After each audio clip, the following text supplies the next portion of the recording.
Assalamu alaikum. Welcome everyone to the webinar organized by East Midlands Malayali Muslim Association, EMMA, on the topic Muslim Children in Care. So inshallah, I'm going to call upon Asif Salam from Sheffield to recite a few verses from the Holy Quran. Asif? Bismillahirrahmanirrahim. هل أتاك حديث الغاشية وجوه يومئذ خاشية عاملة ناصبة تصلى نار حامية تسقى من عين آنية ليس لهم طعام إلا من ضريع لا يسمن ولا يغني من جوع وجوه يومئذ ناعمة لسعيها راضية في جنة عالية لا تسمع فيها لاغية فيها عين جارية فيها سرر مرفوعة وأكواب مرزوعة ونمارق مصفوفة وزرابي مبثوثة أفلا ينظرون إلى الإبل كيف خلقت وإلى السماء كيف رفعت وإلى الجبال كيف نصبت وإلى الأرض كيف سطحت فذكر إنما أنت مذكر لست عليهم بمسيطر إلا من تولى وكفر فيؤذبه الله العذاب الأكبر إنا إلينا إيابهم ثم إنا علينا حسابهم جزاك الله خير. Jazakallah khair Asif for that brilliant recitation, mashallah. For those brothers and sisters who are joining us for the first time today, I would like to invite Brother Riaz Rashid from Derby to present a brief overview of EMMA and our activities, inshallah. Brother Riaz, please unmute yourself.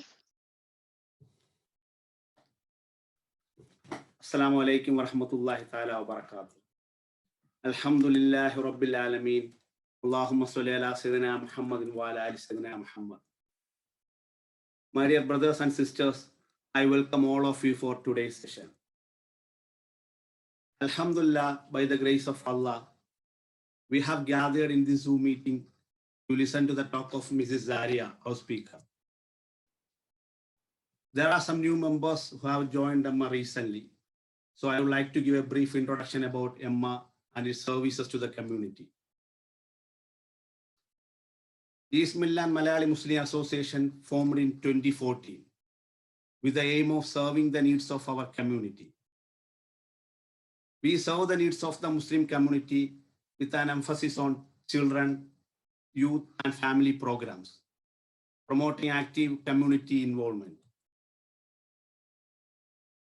We uphold the Islamic values in all walks of life for the betterment of the society. Each year, we update, enhance, and add new programs across different age groups, depending on people's interest, needs, and feedback. Our main areas of activities are charity, community cohesion, dawah, empowering the community, provide emotional, moral, and financial support.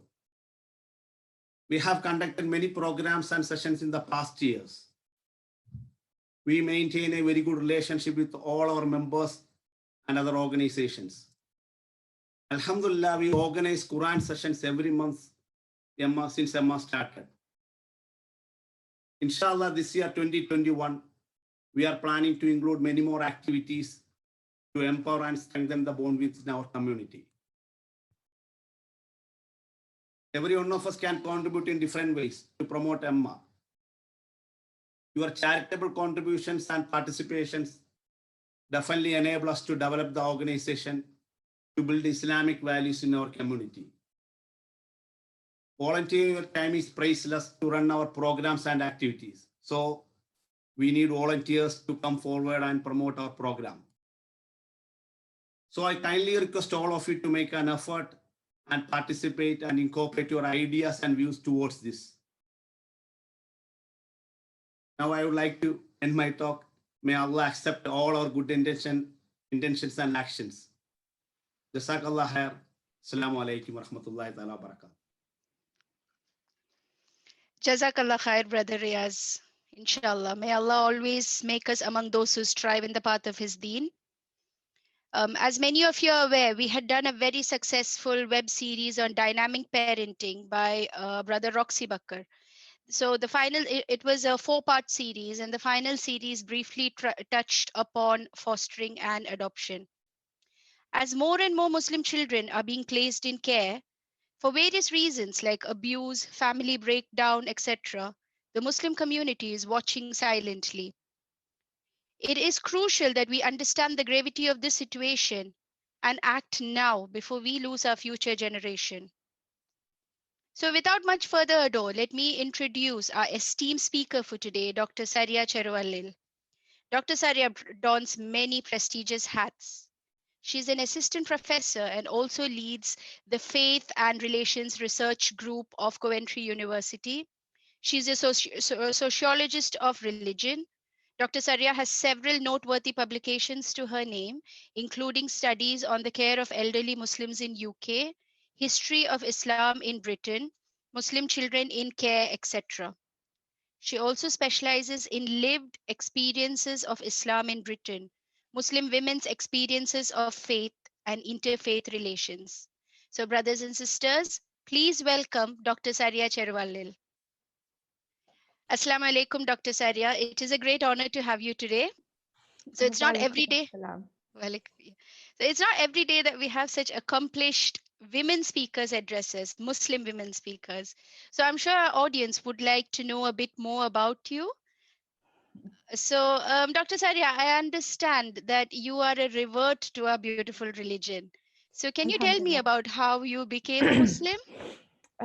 That's a long story. We'll have to end up staying here for the rest of the evening just to talk about that. But when in brief, when I was around 16, my mother, who is a very devout Roman Catholic, well, who was a very devout Roman Catholic, had a series of spiritual experiences. She was the kind of woman our parish priest would point out to her and say she's the model Christian woman. But she had a series of spiritual experiences, but also, my parents ran a business enterprise at that point in time, and we had a Muslim lawyer in Ernakulam who had to stand in. Their regular lawyer was on leave or something, and this Muslim gentleman, Mr. Ibrahim Khan from Ernakulam, he advised my parents, and he made dawah to my mother. I think within 15 odd days, my mother accepted Islam, which was brilliant, but also disconcerting, disruptive for my family because Papa was understandably not very happy. I hated Islam. I was one of those who thought Islam was an oppressive, repressive religion that put women in black blankets, covered them up. But Alhamdulillah, my mother never imposed religion on us. Although she was Muslim, she continued taking us to church, to catechism, midnight mass. Um, and then one day when I could finally talk straight to her, I asked her, Mama, why did you do this? Why did you break our family by, you know, accepting this backward religion? I was really bad. And I was her eldest daughter, so I could get away with saying anything. But she just told me, darling, go and read the Bible. And so at quite a young age, I read the Bible. I read it page to page. And as soon as I started reading the Bible, I read of things that were not discussed in catechism class or in mass, that Hazrat Ibrahim alayhi salam had a covenant with God Almighty that all your male children will be circumcised. And I wondered why, my little brother wasn't circumcised. I read about in Deuteronomy, Allah saying that usury is forbidden. I remember even Genesis, the first day I opened the Bible, I read in Genesis that it talks about, the sun, the plants and animals being created before light. And I said, but how could plants survive without light? But I think the nail on the head was when I read the Gospel according to St. John, and I read about a comforter who was, going to come, Jesus Christ, may Allah bless him, his successor, um, and this successor would be unlettered. He wouldn't be able to read or write on his own, of his own, but would speak, and the words inspired in him by God. And by then I knew a little bit about Prophet Muhammad, may Allah be pleased with him. And one thing led to another, and I can truly say, hand on heart, I accepted Islam after reading the Bible. Wow, Don't make mashallah. me cry. No, that's so inspiring, mashallah. Not everybody is that lucky, so Alhamdulillah, Allah has blessed me and my family tremendously. My brother and sister have also accepted Islam. My father is still Catholic, but he is our rock. My father bought me the first copy of my Quran, my first hijabs, and so although he is Catholic, inshallah, may Allah bless him with the best. Ameen. So, as you know, we mentioned earlier, you have carried out extensive research on various topics, like women in Islam, the history of Islam in Britain.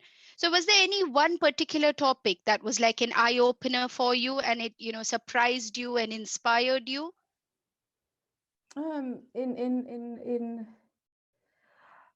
So, in relation to my research, are you so The various research topics that you have done? Gosh, all my research inspires me, but I'm one of those, yeah.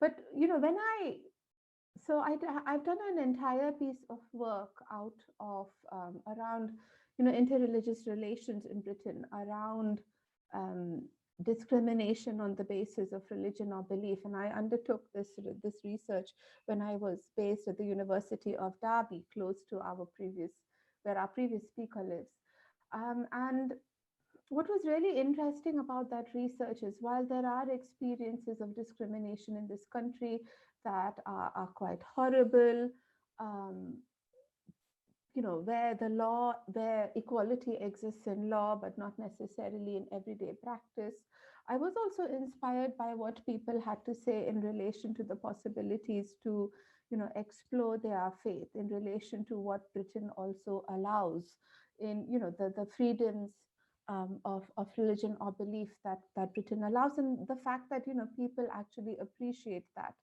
I met young men and young women telling me, in this country we have the opportunity to explore our faith. Perhaps we would not have had similar opportunities in other parts of the world, including in other parts of the Muslim world, where you are allowed to interrogate faith, but perhaps only in ways that toe the government line. And so while there are significant issues in this country, I was also rather, well, in some ways even taken aback by how much people also value this country and talk about this country as a place that allows freedoms, that despite all its flaws, allows us to, practice our faith in ways that might not be possible elsewhere. And while it wasn't particularly surprising because you kind of picked that up, it was inspirational to see that even people picked up these notes. Okay. So, is there enough positive research being done about the issues facing the Muslim community? Like, do you think there's No. a need for more Muslim academicians to foray into it? Absolutely. I mean, for a long time, if you look at how Islamic studies was done in this country, because Islamic studies as a discipline is a very old subject, it's over, officially in terms of Islamic studies departments, over 150 years old. And it was studied even before then. But if you look at a lot of the studies around Islam, um, especially historically, they were, British scholars, largely white, largely middle class scholars, largely men, went out to what they described as the Oriental world, the East, and they went and studied Islam there. And what you see, and some of this Islamic studies was almost an instrument of the government. And one thing the British government 100 years ago wanted to do was to justify its imperial policy, justify, colonizing and ill-treating people in, starting from places like Egypt, straight through to India, straight through to the Far East. And one argument was that these countries and their faith systems are so archaic that they need the British civilizing hand. And so what you see, Islamic studies becomes an instrument um, to prop up this narrative that the British view is really cool and really important and much better than, Eastern ways of life. And so a lot of Islamic studies, then the argument is it treats Islam as the other. And this was historical. What you see happening then in in the 80s, 90s, again, this need to, as you had scholars of color come to England to study Islam, but then you see now the narrative is, although they're allowed to do Islamic studies as Muslim themselves, they still have to subscribe to this, what is described as this Orientalist narrative of, studying Islam as the other, or studying the Quran, but trying to do it critically and almost pretending that it does not really have any truth values in it. And so that was problematic, because if you're studying Islam, if you're studying the Quran, you need to be able to recognize the significance of Islamic values for people who describe themselves as Muslim. And so for us, Islam is not just something, intangible that we just look at. It is something that determines everyday decisions that we make. And you don't find that in Islamic studies in the 90s. Then something really horrible happens. When September 11 happened, you suddenly see this upspurt of, academics who want to study Islam, but only in relation to either terrorism or radicalization and its prevention. And to academics like me, that is deeply problematic, because you are saying, I'm not going to study Islam in all its diversity, the culture, the customs, the traditions, the beliefs that people have in the Quran and the respect they have for the Prophet. Instead of all of that, there is this blinkered narrative that says, let's look at Islam and how it either props up terrorists or challenges terrorists.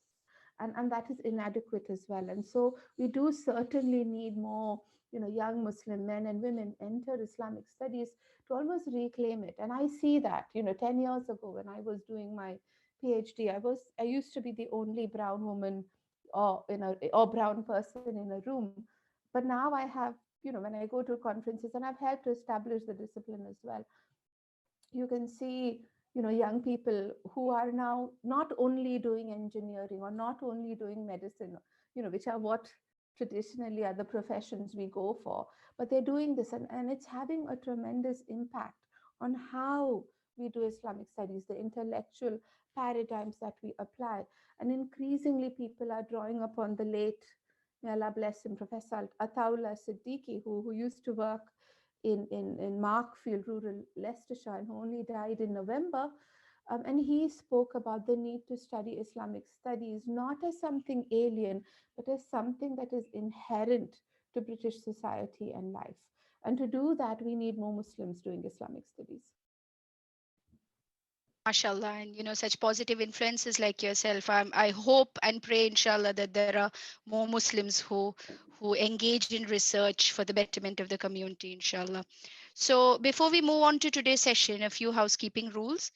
All participants will be muted for the talk. There will be a Q&A session at the end.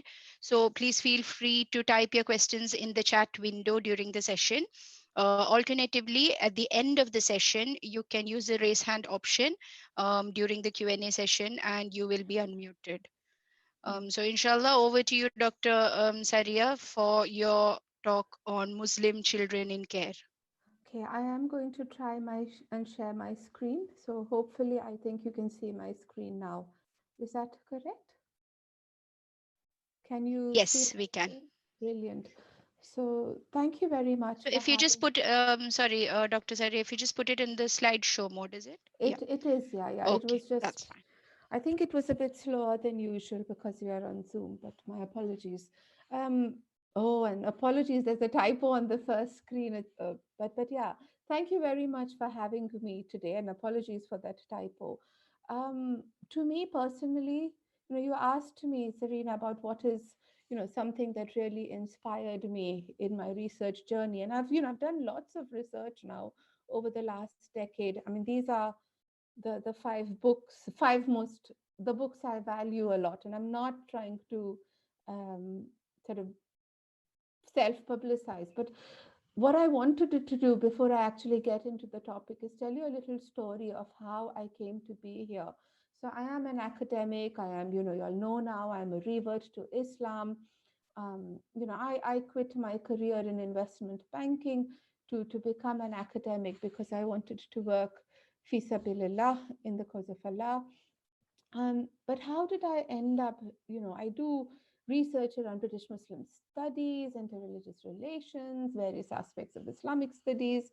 But how did I end up looking at children in care? And that's an important story.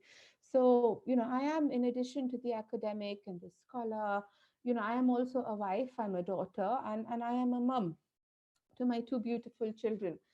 Not the horses, the children, whose heads you can see.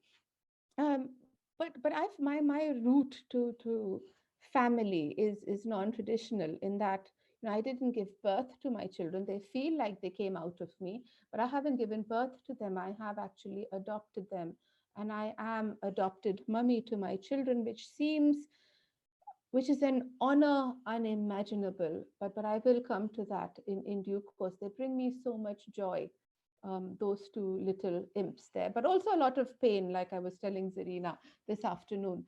Um, but it was this journey in adopting my little boy that first set me off on this path. So when you apply to become an adoptive parent, the process is quite, rigorous, and you have to do a lot of paperwork. But even before you start doing the paperwork, you have to do a lot of self-reflection. I think particularly within not just Indian or Asian or Muslim, indeed in any culture, there is an inbuilt, uh, desire to give birth to your own children. When me and my husband realized this wasn't going to happen easily for us naturally, we had two options. We could either um, go down medical interventionist pathways, things like IVF, or there was this possibility of giving home to children who needed homes, who were looking for parents, and we could potentially be good parents for. And we decided that we did not want to go down the medical interventionist route. We were going to adopt. And I think that is, after accepting Islam, this was the best decision that I have ever made, in my life. And so we applied to adopt. We were back then still Indian citizens. As soon as we had our indefinite leave to remain, we were eligible to adopt, and so we applied. We were still quite young, apparently, but and we started the process. Now, as soon as you start the adoption process, it is complicated. They do medical checks, professional checks, references from between 6 to 9 people. They go and talk to all your friends. They interview you 5 times together as a couple, but they also interview you separately. It is a big decision that social workers have to make. And in addition to all of this, they also ask you to read.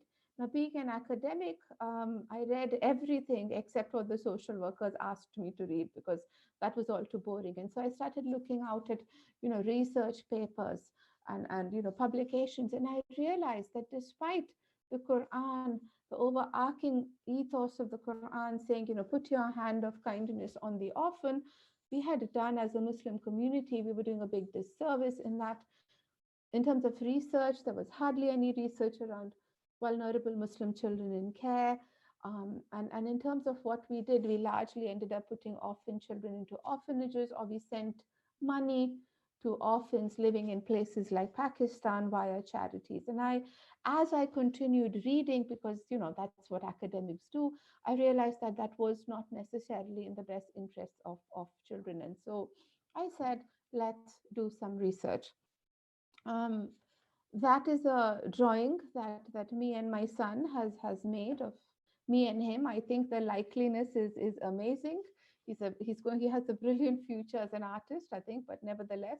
So when I was doing all this reading early on, I realized that children from Black, when it comes to adoptive and indeed fostering placements, um, children from Black and minority ethnic backgrounds wait the longest to find permanent placements. They wait, and by permanent placements, I mean a family within which they can live.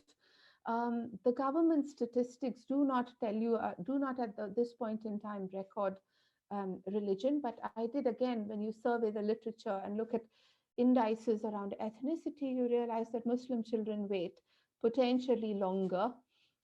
And so the longest in this category.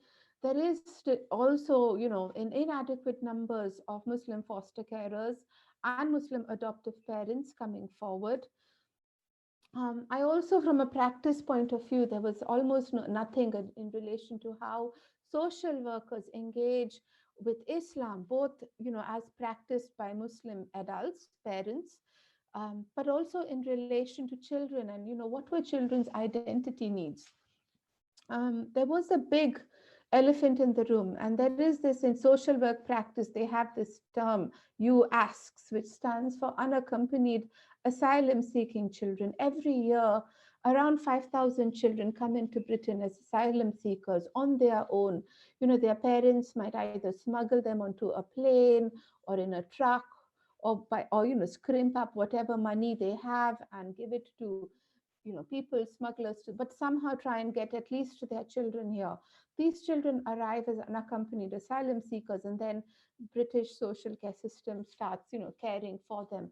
And again, while we cannot say for sure what the religion of these children were, contemporary socio-political, global events, war in Syria, war in Afghanistan, war in Iran, it means that an inordinate number of these children are coming from Muslim countries and are of Muslim heritage. And against this backdrop, there was no research at all around how social work practitioners, Muslim communities understood the needs of Muslim children in care. And I sought to rectify what I thought, as was a significant gap in our understanding. And so that's how I got to this research. I started looking around for funding. That's what you do as an academic. Managed to get some funding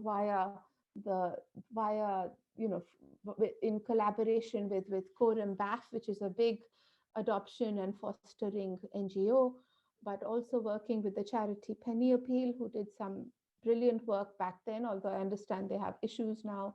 But also funding from the Department for Education, who felt that this was an important area of interest. I managed to get a team together that I led, and we decided to plunge ourselves into this research, the aim of which was to improve outcomes for Muslim children in the care system by specifically understanding their journeys and the context in which they occur in order to inform policy and practice. Well, this was simply a complicated way of saying we wanted to understand what these children needed so that we could improve their lives. Now, I know it is still abstract, and there's a lot, that we need to talk about to understand who these children are. And I'm coming to that, and I'll try and make it as real, as possible within the limited time that we have.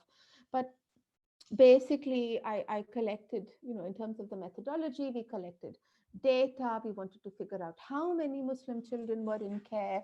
So different statistics were triangulated. I did a lot of interviewing and to gather qualitative data to understand who these children were. Why were they in care? Why were they languishing in care without families coming forward to look for them? Where were they going if there were no families? We finished most of that work 2017, 18. And then as soon as I wrote my report, I was matched with my daughter unexpectedly and went off on maternity leave to when my daughter came home. But when I've come back, we've started doing a lot of impact and outreach work so that this work doesn't remain one of those, beautifully bound books that you see in library shelves. That is not why I do my research. I do my research to help enable better understanding of Muslim communities. And so with this research as well, we've been doing a lot of outreach with social workers, with the government as well, policymakers, but also with Muslim communities. And I'll tell you a little bit about that in due course. Now, based on all of this data, especially the quantitative data, we approximate that there are around 4,500 Muslim children in care. This is an approximation. I think that the figure is possibly a bit higher.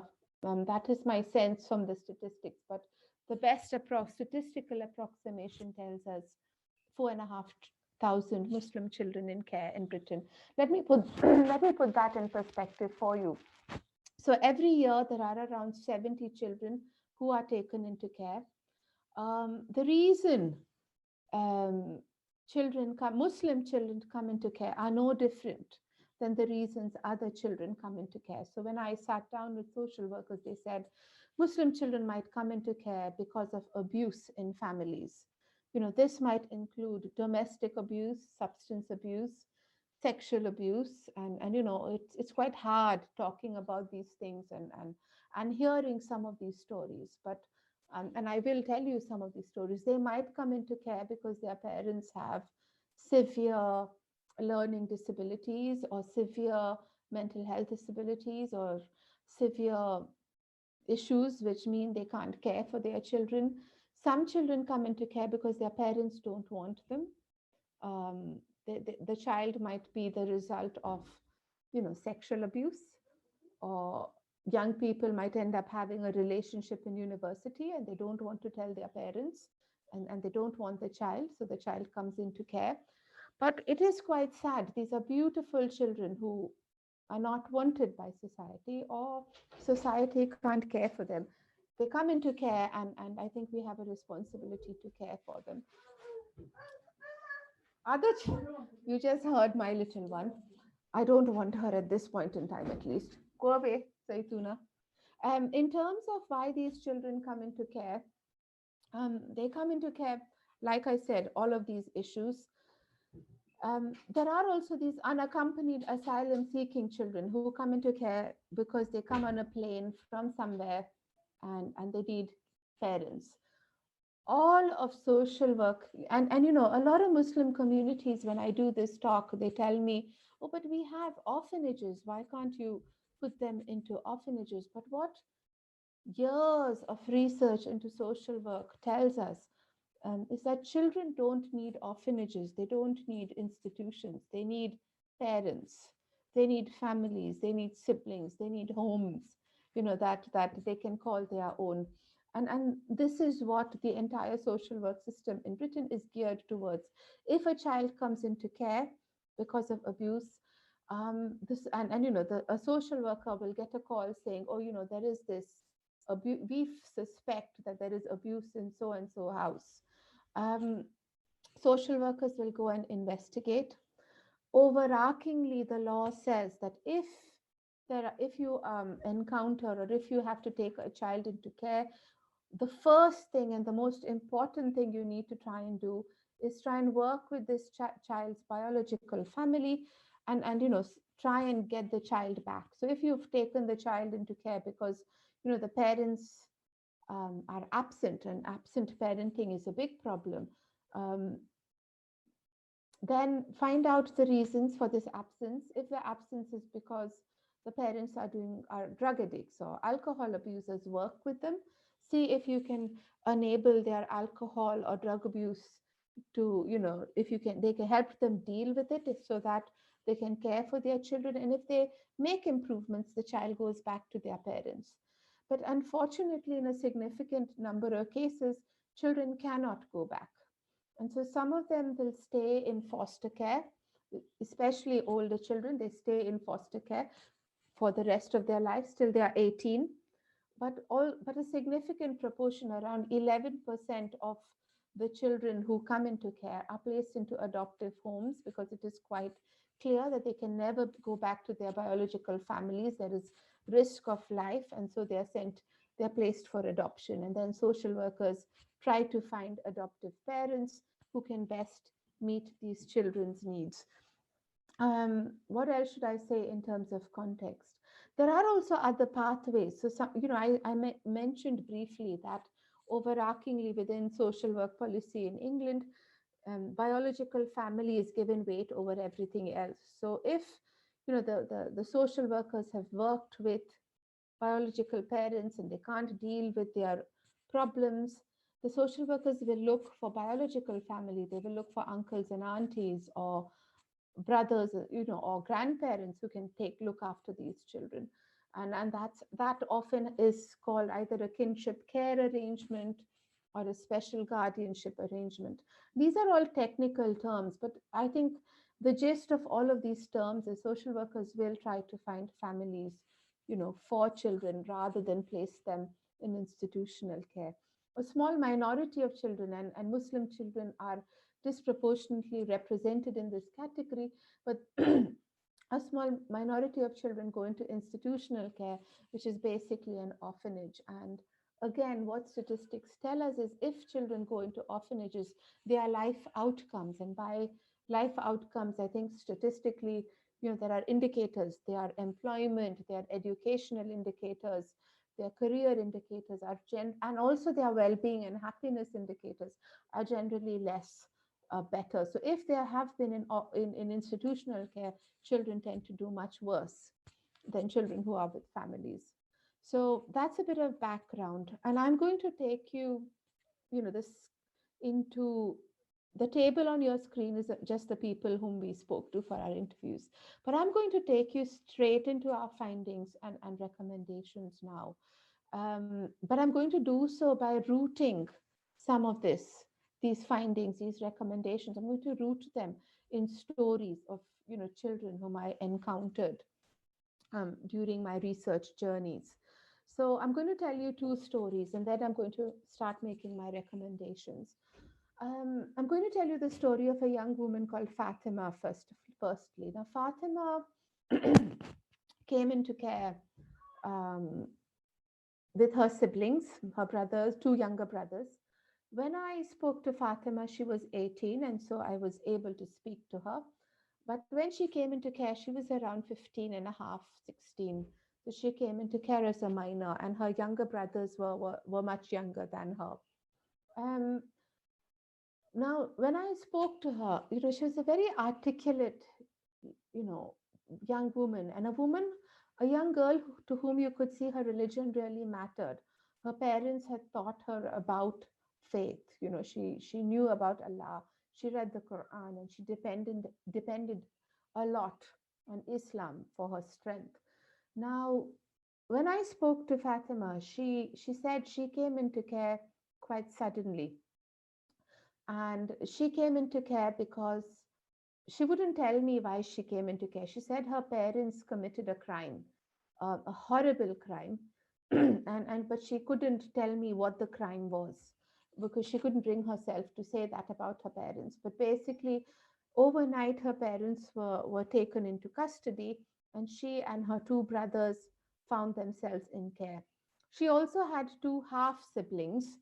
So her father had a second wife with whom she had two half siblings. These two half siblings were taken, their maternal grandparents took them, but they didn't really want Fatima and her brothers because, they felt different family.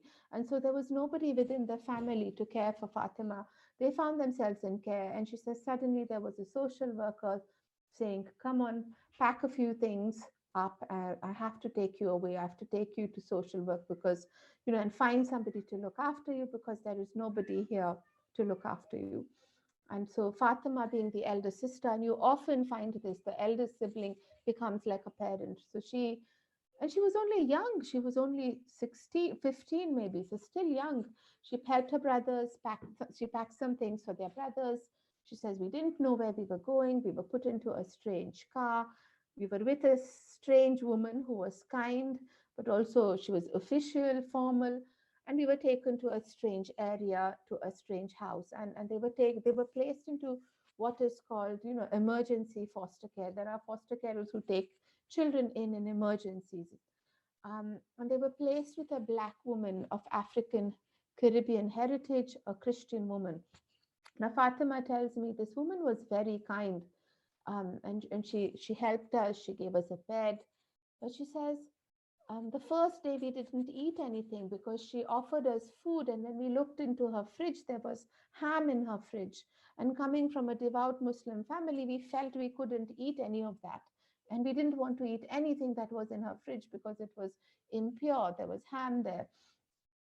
So they ate some, I don't know what they did, but this lady was very kind, this African Caribbean lady. And the next day, she took Fatima to the market, and Fatima helped her buy vegetables. And then she cooked with this lady, and she says how she made sure her brothers had good halal food, but she couldn't bring herself to eat because she was so worried and concerned. Now this, and Fatima says over, after a few days, she began to feel settled in this house. They were there for around 10 odd days.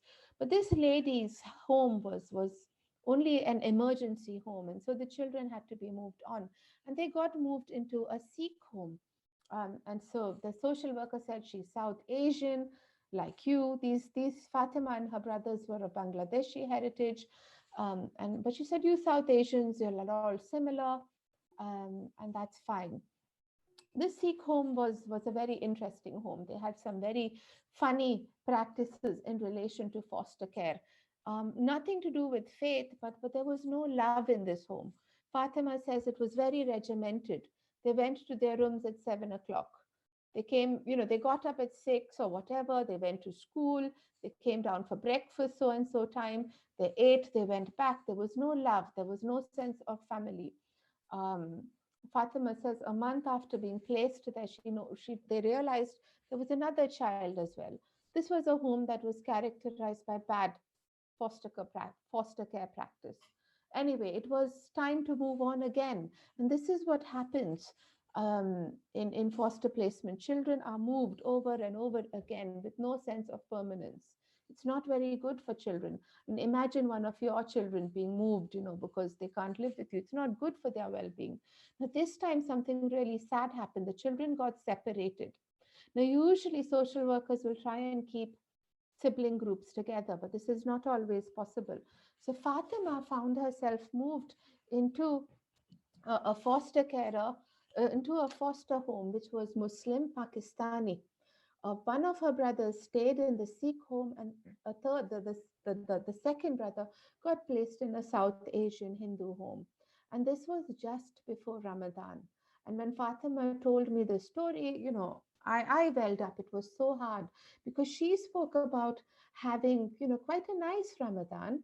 She was with this Pakistani family. They were doing iftar together, suhoor together, Eid together. And she was happy, but she constantly worried about her brothers because, remember, I told you she was acting as a parent for her brothers. And she knew that her brothers, Ramadan in summer. So she knew that her brothers were getting up on their own. This is a young child, maybe 8 or 9, the other child, maybe 10 or 11, getting up on their own to get a cold meal from the fridge for their suhoor. And then again, at 9 o'clock, after the rest of the family has done, they had their dinner, they're breaking their fast all on their own. And it is quite heartbreaking for a 9-year-old child to be doing Ramadan on their own, but it did happen. And even now, when I think about Fatima, it is sentimental. But Fatima and her brothers were, quite a strong children, and they lobbied and they told their social workers. But social workers working with them also regularly changed. And some social workers did not get the nuance of Islam. Finally, they found a social worker who understood. And she said, okay, I'm going to try and move you to be together in the Muslim home. Fatima and their brother said, if you don't do it, we'll run away anyway. After due policy, due practice, everything, all the forms and the bureaucracy, Fatima and her brothers, when I spoke to her, were living together in the Muslim foster carers home, and they were doing really well. They were studying well, they were happy, they were confident young people, and that was generally a very happy story. And they were very, very well attached to their foster carer. They were too old to be adopted. So that's my first story. My second story is of Mansoor. Mansoor was a little baby when he came into care. He was a young child, actually a young baby. He came into care because it was discovered that his father had raped his sister. Yes, these things happen in Muslim communities too. And all the children were taken into care. Mansoor, as a little baby, was taken into care too. And he found himself placed with a white British lesbian family. And as he grew old, this family, these two ladies were really they were not religious. Mansoor had no sense of his religious upbringing, but they were committed. They said, we want to teach you about Islam. And as Mansoor grew, they would try and teach him about Islam. But as he grew older, he wanted nothing to do with Islam. Um, but then when he was 5 or 6, the social worker said to me how he said, you know, I I hated this. I didn't like it. And this is a child's thinking. He says, I didn't like Islam because my father did bad things. Um, but I want to know what Islam is. And so social workers, they had a Muslim colleague and they would send every now and then this Muslim colleague would go and talk to Mansoor about Islam.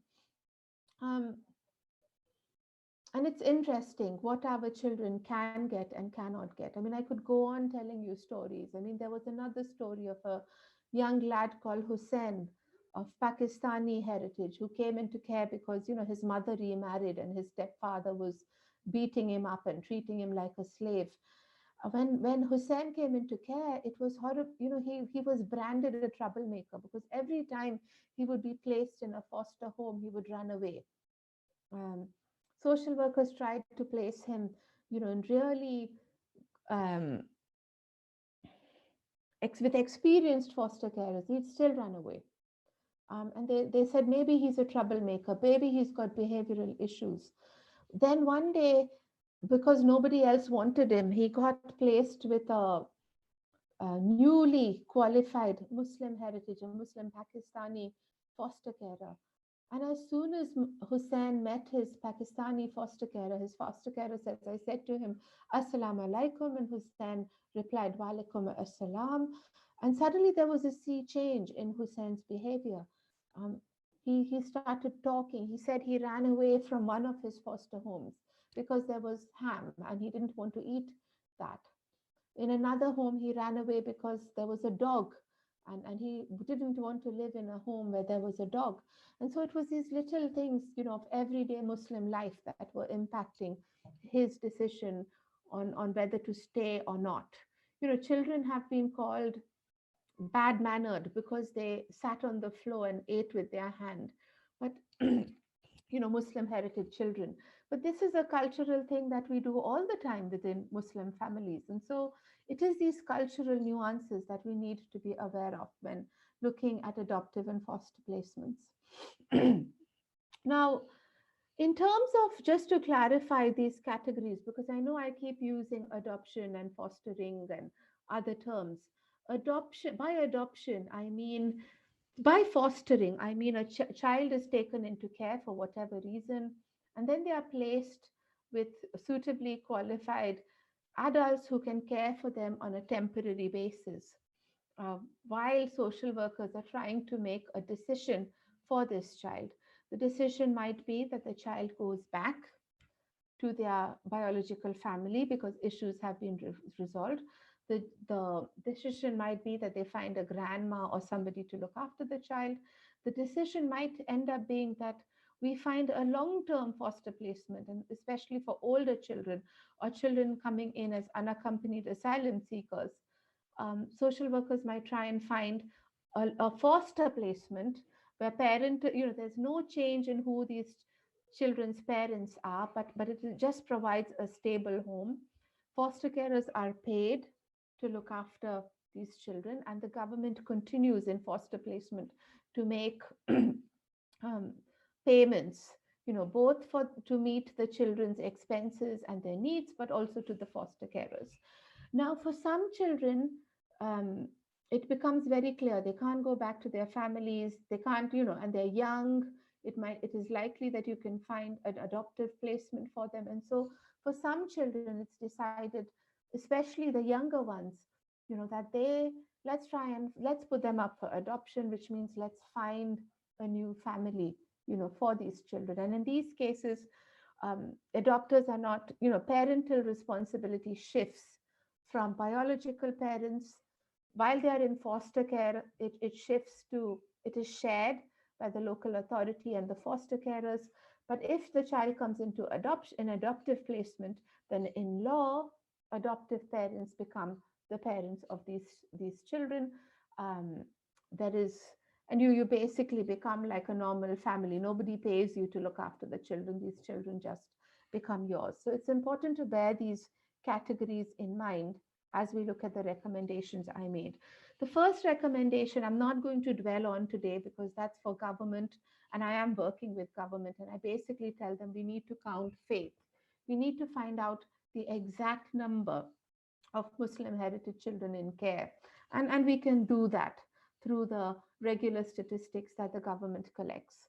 Recommendation 2 was to social workers, to practitioners, to policymakers. In that, I say you need, and also to communities, people like me and you. Um, we need to recognize how significant, how salient faith is to children's journeys. Now, children might not understand faith like us adults do. We understand our Muslim identity through the Quran, through our prayers, through the meanings that our faith has for us. For young people, it is very different. Young people understand faith through, let's see, they understand it through the culture. So my child, my son at the moment we're doing this thing, 99 days to Ramadan, and each day we study one name of Allah. I think we're on the 90th, I think we're now 90 days to Ramadan, approximately. But, they understand it through these things. My son knows we are Muslim because Mama wears a hijab and Papa has a beard, and Mama and Papa pray 5 times a day, and he prays 5 times a day. He prays with his parents sometimes. So they don't understand the text, but sometimes they have a different understanding that is lived.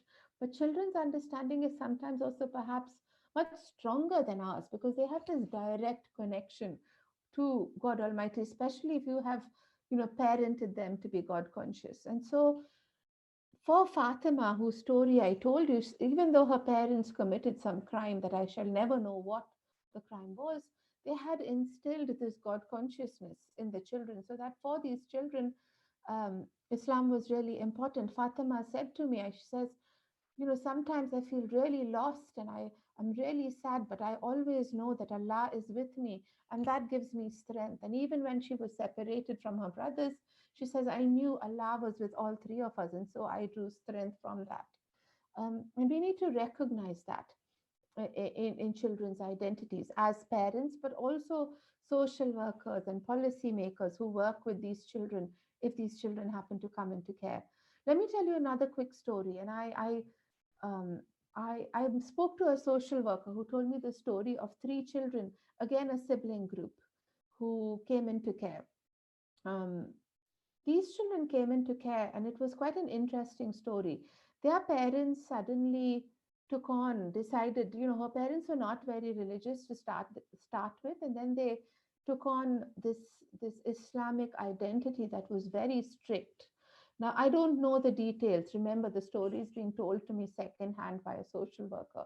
But she says the parents took on almost sort of a cultish, a Muslim cult, and they were very strict with the children. And if the children refused to do exactly what their parents wanted them to do in terms of praying, the parents were beating up the children. They were locking them up in rooms and not giving them food. And they were saying, oh, this is Islamic, and if you don't do it, then we're allowed to punish you. And social workers, she said to me, for 6 months, they worked with this family, trying to get this family to understand that, this wasn't Islamic. They even got one of the local imams involved to say, look, you can't really, lock children up without food, young children, because they're not doing what you want them to do. That's not the way how you teach children Islam. But the parents never understood. And in the end, they found the children starving. And so they had to take the children into care urgently because there was definite risk of life to these children. And so when they took the children in care, um, these children were deeply traumatized. And these children were saying to social workers that we want nothing to do with Islam. We want nothing to do with religion. If you're placing us in foster care, please place us in a home that is non religious, that is white. We want absolutely nothing to do with religion. Give us ham to eat because Muslims don't eat ham. Give us short clothes because Muslims don't wear short clothes. And give us alcohol because, we want a bit of beer because that's what our parents said to us we should not do. And the social workers, in this particular case, the social workers were very good. And they said, we understood there was a need to immediately meet these children's needs because psychologically they were harmed.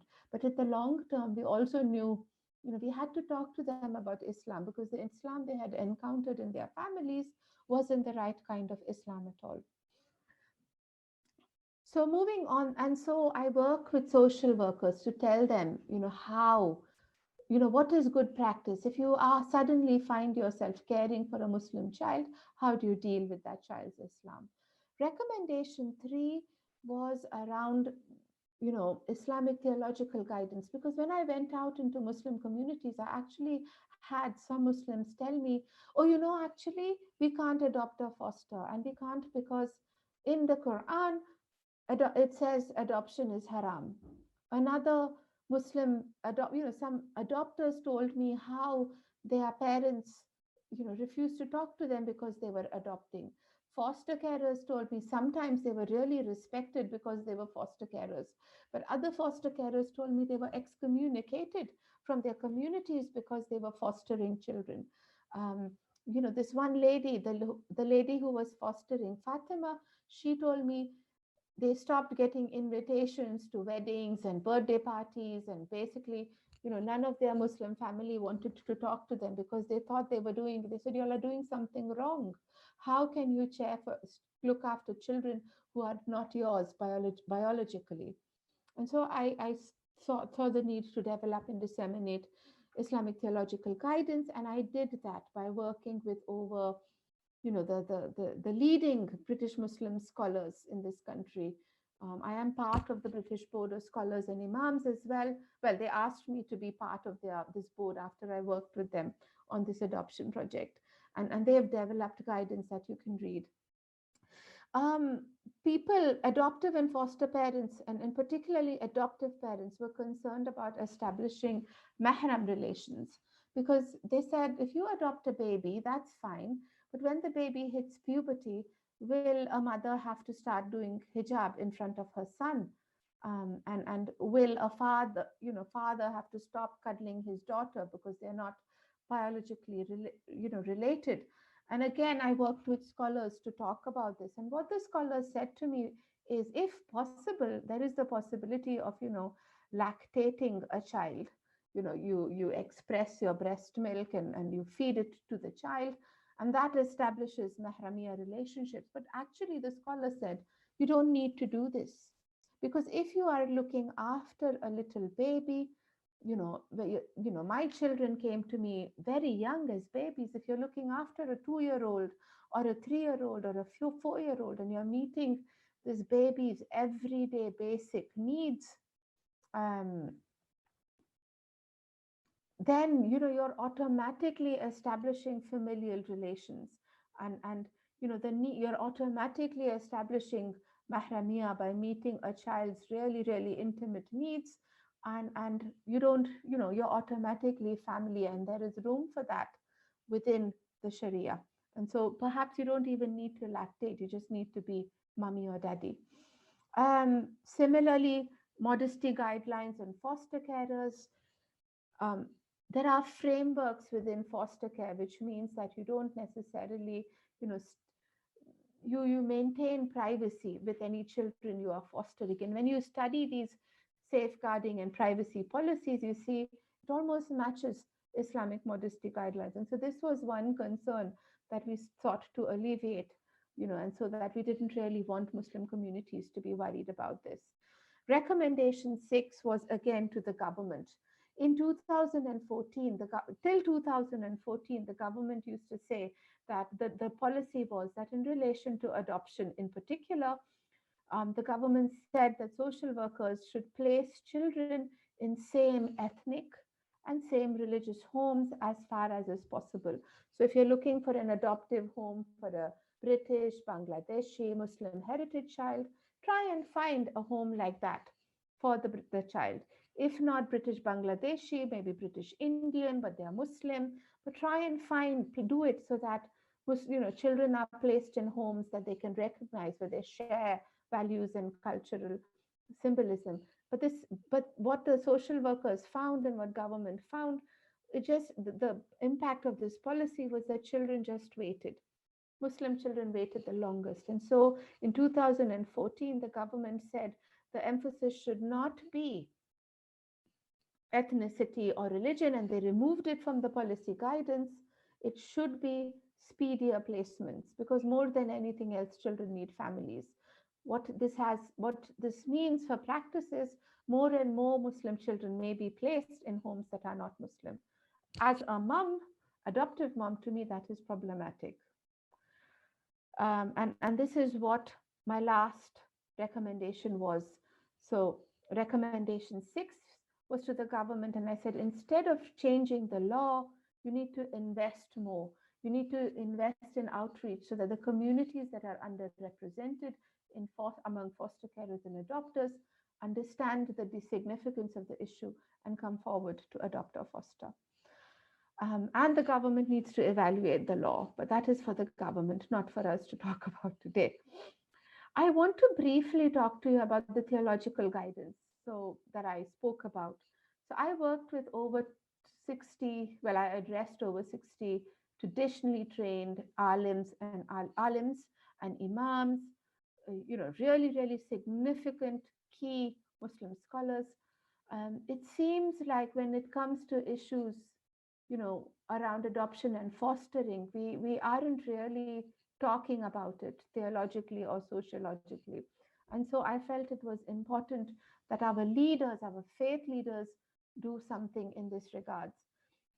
Now, as we were talking, so I sat down in a room. It was very scary because I was the only woman in a room full of men who were, in terms of Islam, much more educated than I was. But alhamdulillah, Allah blesses. Now, we agreed, me and the scholars, that the overarching ethos of the Quran and the Hadith is caring for the orphan.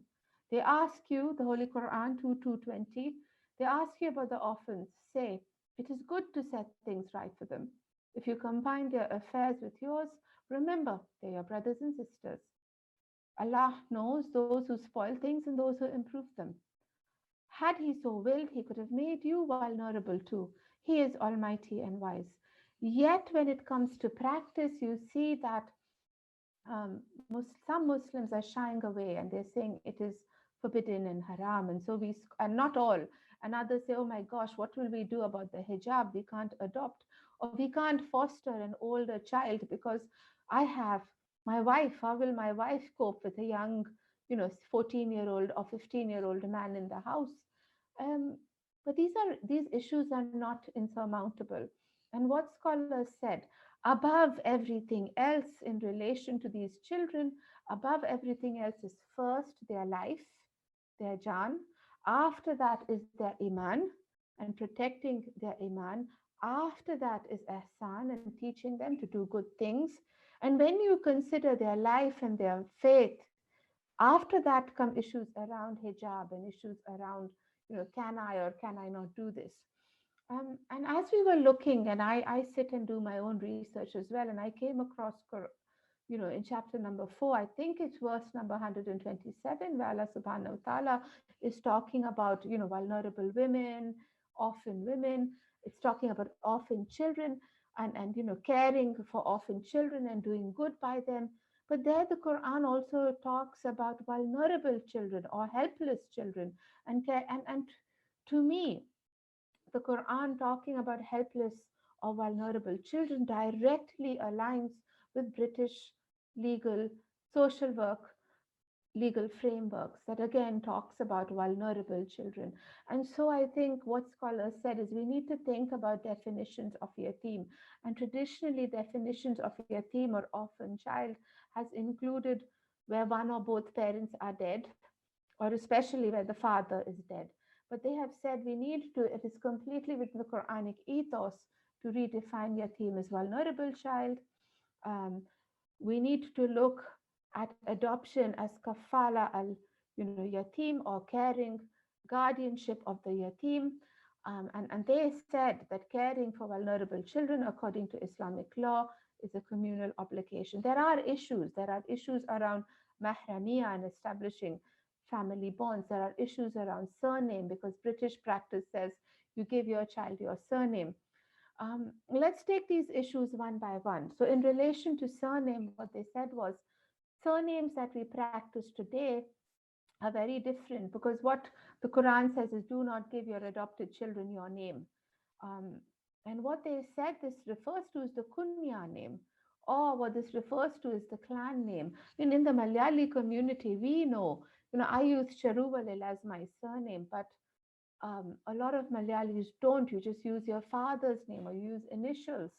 Um, and similarly, different communities have different practices around surname. I also use my husband's surname, Contractor. And he got that surname because his great-great-grandfather used to be a waterworks contractor for the government.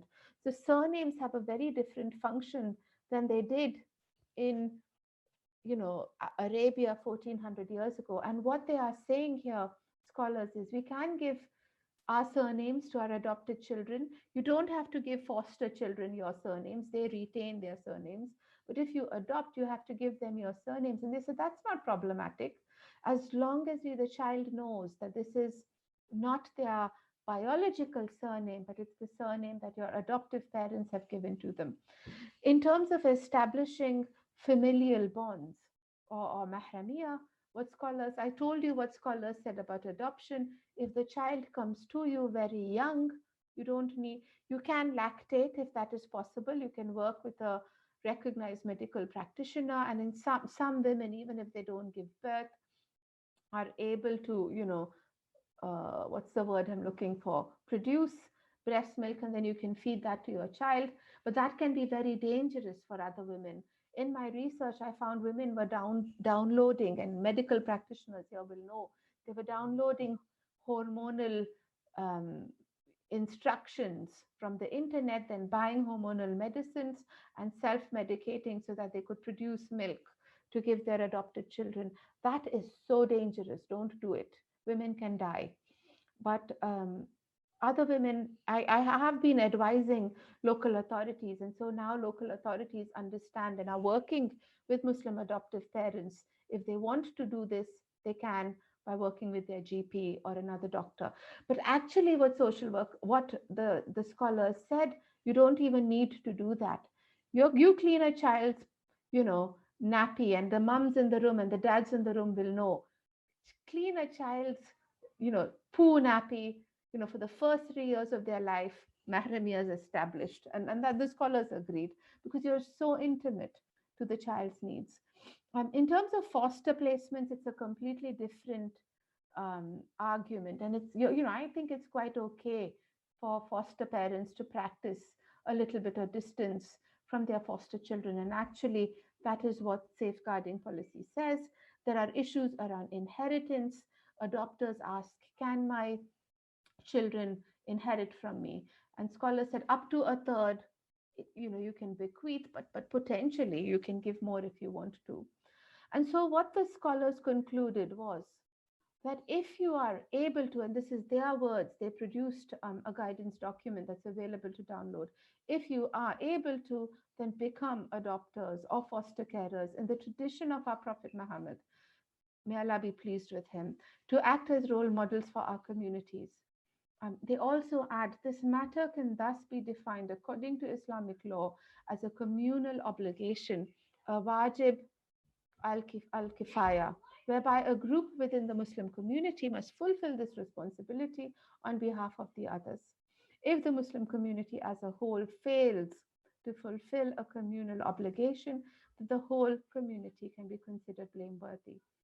And this is important because if Muslim heritage children lose their iman because they are placed in homes that do not understand Islam, or if Muslim heritage children languish in institutions and fail to do well, fail to reach their potential, all of us may be answerable.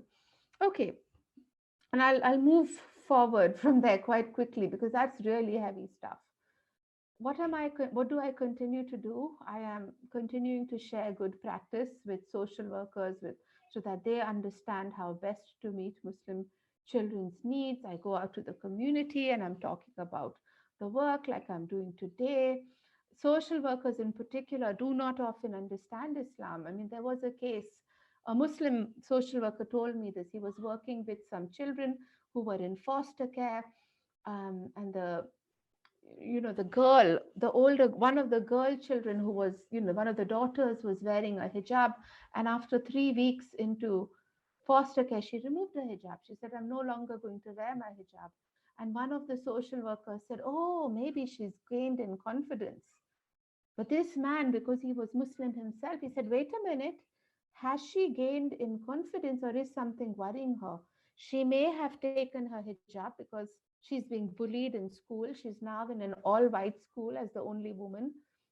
Her foster carers don't understand Islam. Maybe she removed it because she feels uncomfortable with her foster carers. Maybe it's not a confidence issue, but maybe it's a lack of confidence. And so I'm working with social workers to address some of these issues so that they better understand both Islamic beliefs and Islamic values, but also Muslim culture. I am also here with people and going around to communities so that we can understand, what we can do to better meet these children's needs. Identity is complicated. For some children, some Muslim heritage children in care, absolutely, they need Muslim homes. For other children, they might not need Muslim homes. They might need homes that can care for somebody who's severely disabled, or homes where the carer has expertise in meeting particular medical needs or intellectual needs. Nevertheless, I think it's important that we at least talk about adoption and fostering more in community contexts like this.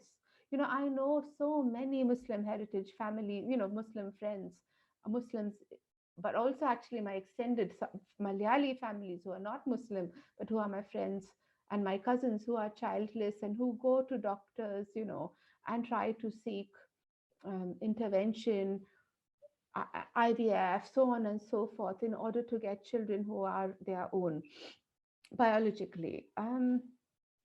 I don't always think biology is important, and so I think this is another option. There are children who need families, and sometimes, maybe we could open our hearts and our houses to these vulnerable children, and give them a home.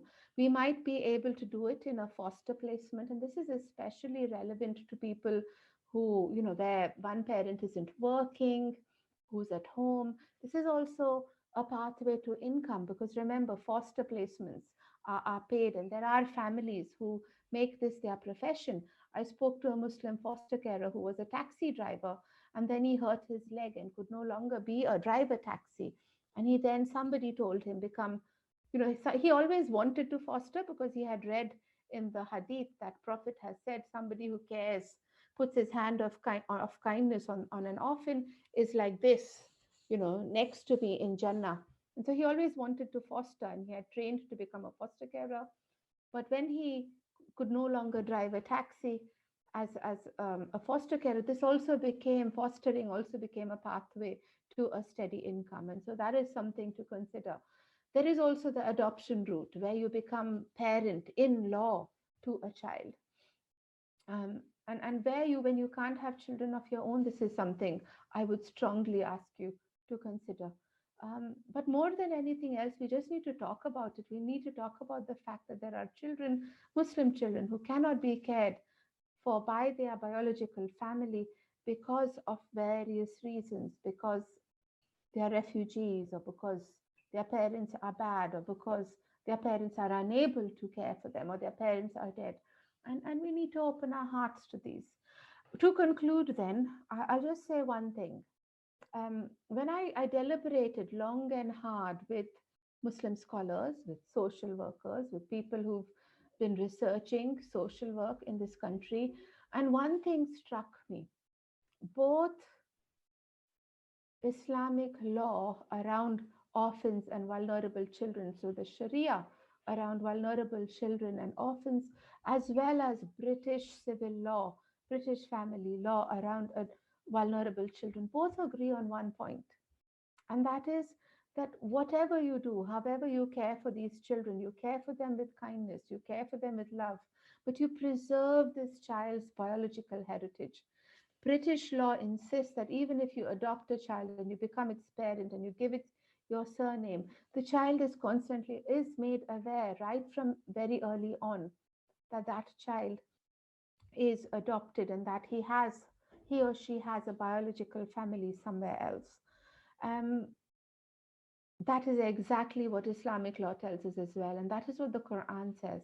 We need to preserve the biological inheritance of these children so that they know that they are adopted and that they have families elsewhere. And in that regards, I think these vulnerable children are actually a little bit extra special. I think I would say so because I'm an adoptive mom myself. Like I said at the start of this talk, it is the best ever decision that I made. And I do not adopt because out of a philanthropic reason. I have not adopted out of kindness. I think my children have been to me a kindness. They are kind to me and my husband because they have allowed us the honor of being their parents. On that note, I'll take your question and answers. On my screen, you have my email address if you want to stay in touch. But that's it from me. I shall stop sharing and I shall take Q&A. Over to you, Zarina. Jazakallah khair, Dr. Sariya. That was a very, very inspirational topic. There were so many things that were new, and I'm sure it opened the eyes of the community and widened their minds as well towards fostering an adoption, inshallah. I had a question earlier. Obviously, I think it has been explained, but even then, for those of us that don't know, can you please tell us what children in care mean? So children in care are basically those children who cannot be taken, cannot be looked after by their biological family for whatever reason. And I explained what those reasons might be. But for whatever reason, they can no longer be cared for by their biological parents. And so in Britain, it is actually one of the most, what's the word I'm looking for? One of the strictest, most difficult laws that Britain has. But they're taken into state care. So still such time as a decision is made for them, they are taken into state care. And that is what I mean by children in care. While they are in state care, usually they are in a foster placement. Occasionally they might be in an institution. But while social workers, and it's paperwork heavy, it is bureaucratic, but while the paperwork is being done and decisions are being made, or they're trying to work with the children's parents to see if they can take their children back, while all of this is happening, these children continue to be, they go under the label children in care or looked after children. Jazakallah khair. There's another question in the chat window. There still are many scholars who discourage adoption. What's the basis for this opinion? So the whole basis for this adoption, this opinion is around it's around the whole occurrence of Zaid bin Harith. So Zaid was, may Allah be pleased with him, was a Sahaba. When he was very young, his mother came and gave him, sort of left him in Prophet Muhammad sallallahu alaihi wasallam's household, and he was known by the kunya Zaid bin Muhammad, Zaid the son of Muhammad, because Prophet sallallahu alaihi wasallam adopted him and said, he is my adopted son. Now, after a while, there was, in the Quran is amazing, but there is a verse of the Quran that relates to this occurrence, in that it talks about, um, and there was a verse that was revealed that your adopted children are not like your own children, so do not call them by your name.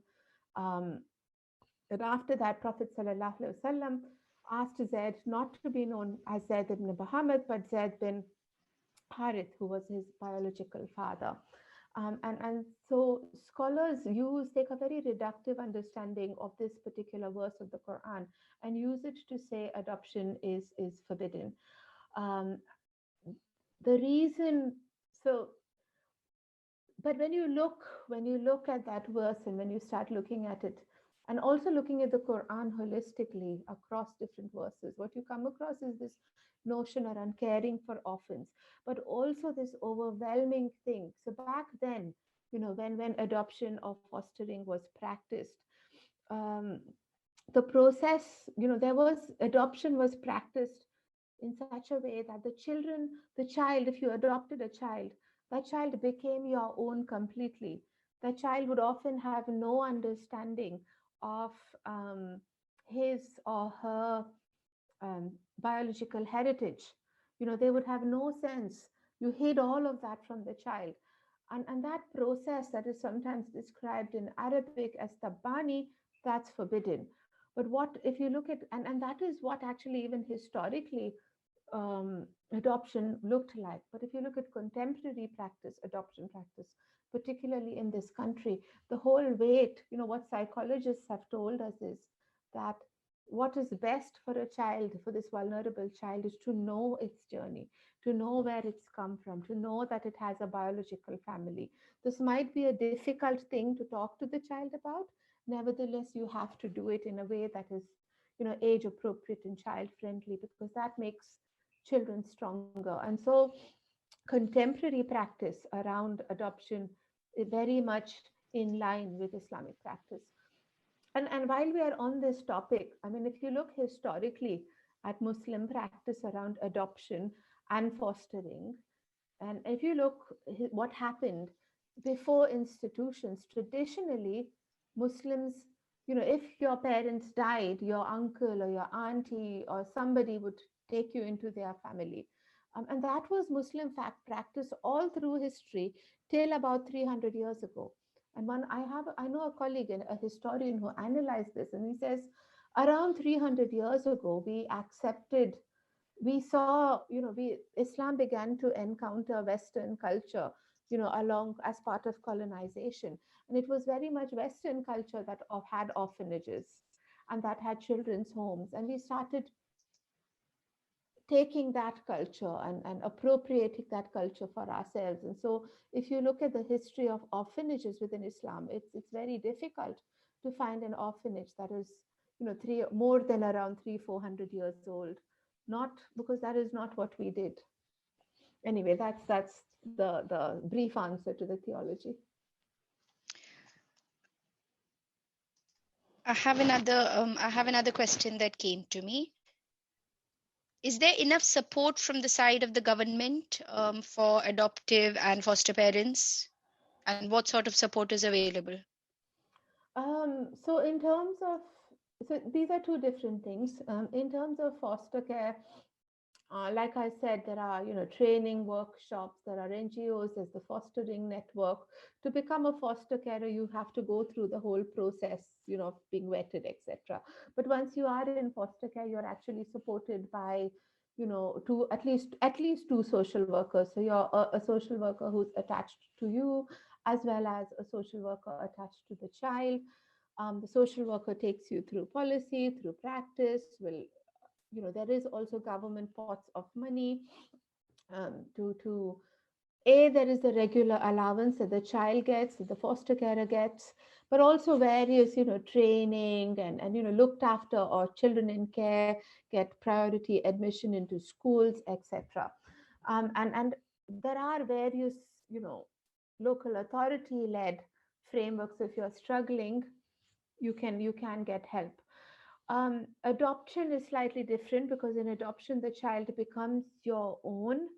While in the early days of the adoption, there is support from, again, at least two social workers, one attached to the parents, one to the children. Then a year after the placement becomes legal and the judge grants an order, you have placement. But even beyond that, there is government funding available. There is you can always go back to your social workers if you've got issues. There are NGOs like adoption boards. So there is support, but there is no monetary support except if you want money to meet a specific need, in relation to some psychological need, for example, that the child might have. So different kinds, there's two quite different things and different levels of support available. But I will say here, I am not saying that adoption or fostering is easy. I mean, many of us on this group today will be parents, and we know how difficult it is to look after children, your own children. I mean, my two are my own, although they're adopted, but they're my own. It's really difficult to look after children in normal circumstances. But some of the children who come into care have added issues. They might have, not all of them, but they might have behavioral issues because they've not had a stable adult in their life. Or, they might be, I have seen stories that a 3-year-old child, knew how to change her own nappy and to get food out of the freezer and heat it up so that she could feed her 1-year-old brother, because her parents were so drugged up they couldn't do it. And so this 3-year-old was feeding and caring for her 1-year-old sibling. So these children may have behavioral issues, they may have mental issues, they certainly have confident issues because they don't know, they have trust issues. They have not been able to trust the adults in their lives. And so it is not easy. But often, if you have a large enough house, if your children are old enough, you may be able to take another child into your home and care for them. If you've not been able to have children of your own, you might be able to give a child an adoptive home. It's not easy though, and you have to be prepared to meet the children's needs. But even before that, you have to be prepared to go through the process of becoming an adopter or a foster carer, which is quite intensive within itself. Um, we have another question in the chat. Yes, I saw that. So that's a very good question, actually, and thank you for asking it, because I usually cover that in my presentation. I haven't told you what the age profiles of the children are, have I? Now, so when it comes to, shall I tell you all a quick story? No. So there's a particular local authority in the Midlands that has the highest number of Muslim children in care. And a significant proportion of these children were up for adoptive placements. And they said, because we know we have so many children, we also try and work with as many Muslim families as we can. They said they had around 15 Muslim couples approved for adoption, but these Muslim couples did not want the children they have had. Now you can, thank you for liking my stories. And they said, initially they wondered why these parents who wanted children didn't want, any of the children they had. And then they realized what was happening. So some scholars in relation to adoption and mahramiyah and all of that, they say the breastfeeding bit only works if you breastfeed the child before the age of 2. Otherwise, it doesn't work. And so all of these adoptive parents wanted a child who was in the age range 0 to 2, hopefully so that they could establish mahramiyah relationship either through the adoptive mom's breast milk, or sometimes you can give the breast milk of a sister or a close family. Now, in terms of the age, you can specify what age you can adopt for, what age you can foster for. I had I had this foster carer who's now become a very good friend, and he says we are very clear. We only foster in the age range 0 to around 10, 11, because he said, I have 2 daughters of my own, and, I don't want to be fostering older children, especially if it's like a young teenager. How do I keep a 17-year-old boy with my 16-year-old daughter in the same house. So you can specify. However, and it is again very, very difficult, these questions. But however, what I will say is also, there is a big issue around the placement, particularly of older Muslim heritage children. So when you look at the another story. So you all will remember a few years ago, a little Syrian refugee was baby, a 2 or 3 year old child was washed up on a Turkish beach, his dead body. So you all will remember that story. And there were photos in all the media of a Turkish Coast Guard, holding his dead body and walking up the beach. And when that happened, again, I had a number of agencies, social workers tell me they were inundated. Muslim families would phone and say, "Oh, we want to foster Syrian refugees. Can I have a Syrian refugee now?" Um, and one Muslim social worker gave me this really stark statistic. He said 50 people called us one day, and out of those 50 people, only 2 families went on to foster. Some dropped off because, people don't know what fostering entails, and some people dropped off because they only wanted to give money but not look after the children. A significant majority fostered because they didn't get the age. Now, while we want babies, a significant there are more children in care above the age of 2 than under it. And so generally the children in care tend to be between the age range 2 to 5. When it comes to asylum seeking children and refugee children, these tend to be young male teenagers, generally male, because they are able to make the journey and brave the journey. And they tend to be teenagers, anywhere 14, 15, to have made the journey on their own. And again, I have heard from Muslim foster carers who, I heard social workers say how none of their Muslim foster carers wanted these young men. But where they have been placed in Muslim homes, they've done really well. But in the end, this issue was so serious that social workers had a couple of really experienced white foster carers who'd gone off to the masjid and gone off to the imam so that they could better understand what Muslimness entailed and meet the needs of these children whom Muslim communities didn't really want anything to do with because they were young men. Ayla and Kurji, thank you, Sakir, Brother Sakir. Dr. Sariya, I have a question myself, actually. So, you spoke about mahram relations and about how they can be established if one cares for a child long enough. But what about the children in the house? I mean, how do we that would be a sticky point, especially if it's adoptive parents, as the own children and the adopted children turn puberty. How do we tackle that? And again, I mean, I can answer that.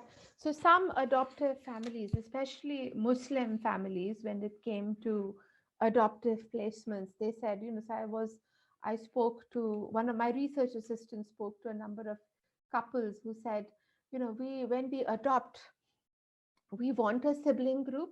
So if we are adopting without any children of our own, we will adopt 2 brothers or a brother and a sister. And it is going to be hard because suddenly out of the blue, we'll have 3 children and that'll be mad. But that is what we want so that they will be mahram to each other. But in relation to your siblings as well, having your own children, caring for, so how do you deal with that? Again, I think it's the same thing because although the child might not be meeting intimate needs of his adoptive sister, he's still there. He or she is still there.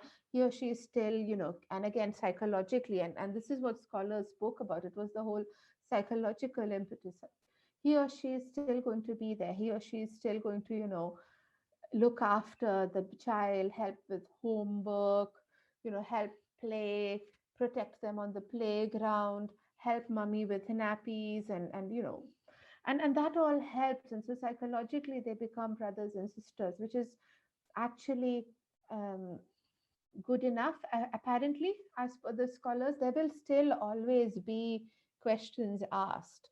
But I think what scholars said, I mean, and there are going to be these questions because it is a non-traditional route to family. It is, and it sort of turns on its head, some of the things we do and some of the things, modesty guidelines that we hold valuable within our families, within our Islamic ethos. But what scholars said, again, psychologically, um, you know, familial ties are established even between siblings where they are not related.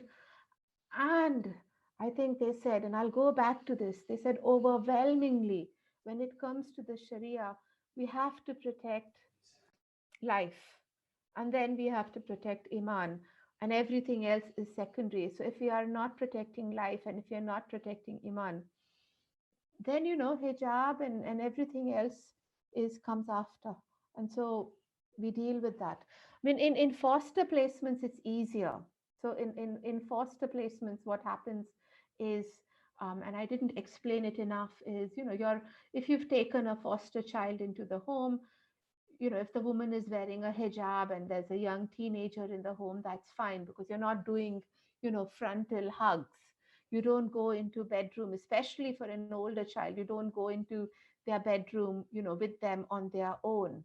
You don't, you keep distance. You don't go into the bathroom with them for older children, because we must remember that the modesty guidelines only come into place post puberty.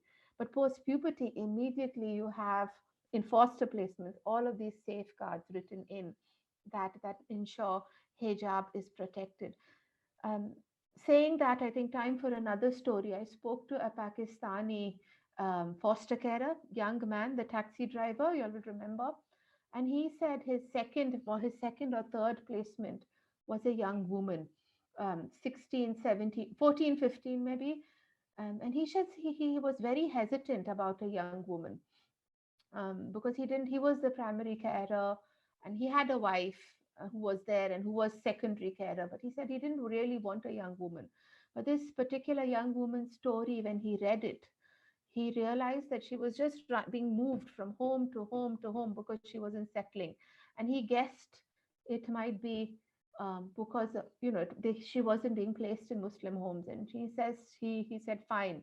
And when she came home, he says he was shocked because she was quite big made. She didn't look like a 15-year-old. She looked like a 21-year-old. And also because of the upbringing she had, she would wear very skimpy clothes. And he was worried about it. But then he says he also realized that in her head, she was a baby. She wanted to come with him when he went to the supermarket. She'd say, "Uncle, I want to come with you." And he says initially he hated it because, in the supermarket, if his friends saw him, they'd think he'd be roaming with a skimpily clad young woman. But then he also realized that, he found ways. He says he never went into her bedroom. He never had to. And he had his wife with him always at home, and so was able to keep the Sharia distance. But gradually also being in an Islamic ethos helped that girl better understand, some of Islam. And whereas she didn't know much about Islam when she came to him, when she left him, she did understand a lot. She began to moderate a little bit, how she wore, what she wore, and she wanted to learn how to pray. So, there are practical considerations, and we cannot overcome all of them. And I'm not going to tell you a lie and say, oh, we can overcome all of this. But there are considerations, very strong Sharia considerations for trying to amend and to be flexible and to make adjustments. I have another question that has come to me privately. So it is pretty much along the same lines. So the relationship between your own children and adopted children is often considered to be a cause of concern. So how would one tackle this? Is there anything else to add from the previous question?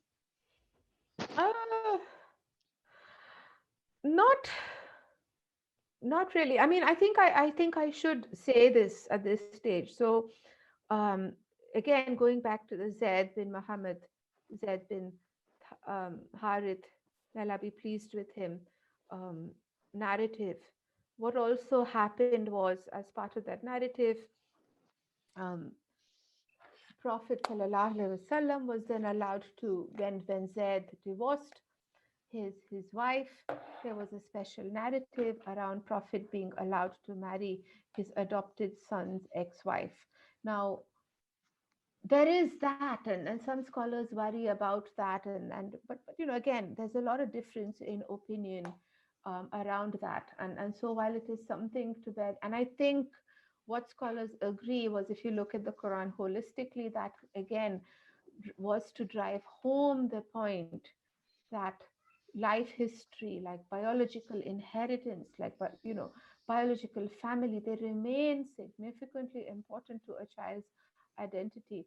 But in managing, and actually coming back to the question, while there are theological concerns in managing the relationship between adoptive and adoptive children and biological children, I mean, there is a lot of precedence in that these children end up becoming like siblings because they've lived and they've worked and done everything together. And I think key though to parents who may have children and who then seek to adopt another child, key to this is equity, because you need to be true to yourself in that you treat the children equally, and then the children just sort themselves out.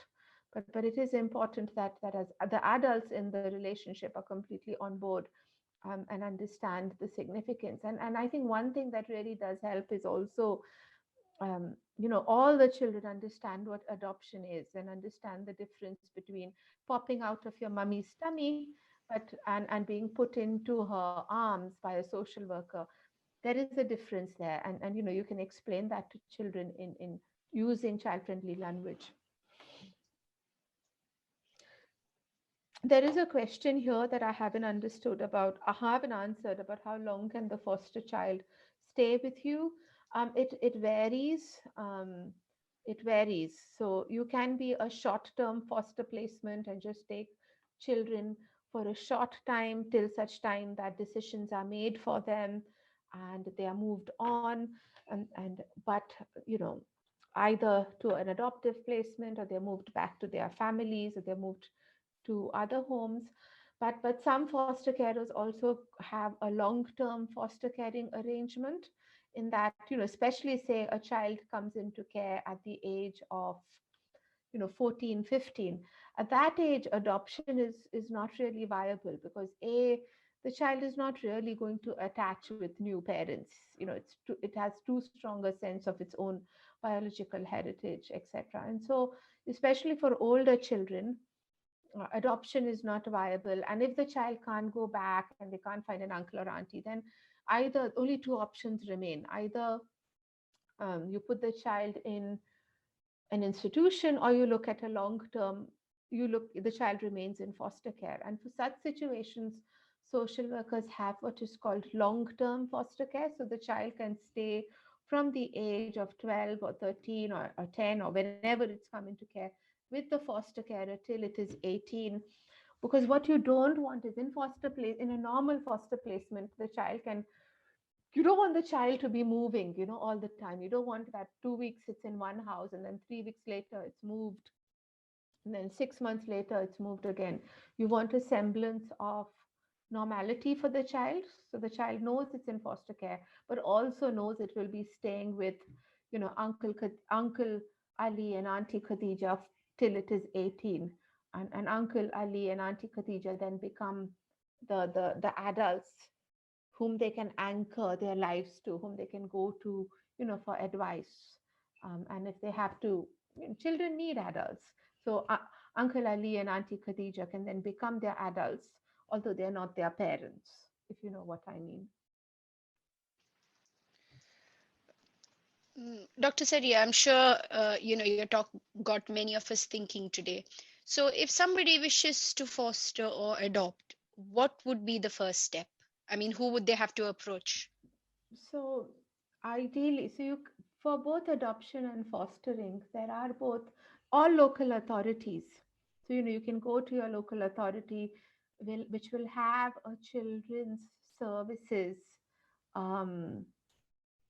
department, children's care department. And if you look at, say, fostering in Derby, for example, immediately if you Google it, you will get the local authority, Derby local authority number for fostering. And if you call them, what then happens is they invite you to an information day where they will tell you more.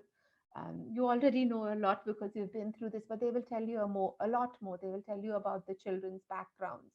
And, often the social workers say, people come very well intentioned, but as soon as they hear that the children who come into care might have been sexually abused, for example, or there is a lot of fetal alcoholic syndrome among children in care because their parents the mother might have drunk alcohol or done drugs, while the baby was in their tummy. Um, and so as soon as they hear these difficult stories, these things that we can't find it really hard to talk about, they don't want to do it. And so social workers will invite you to an information day and they'll bombard you with some of this really difficult to digest system. And because they don't want to, they don't really want to waste their time with people who can't. And so they will, it is quite hard hearing. Sometimes they tell you more negatives than positives because they want to be very clear. After the information day, if you're still agreed, they'll come and first do an initial assessment where they will ask you at least 101 questions.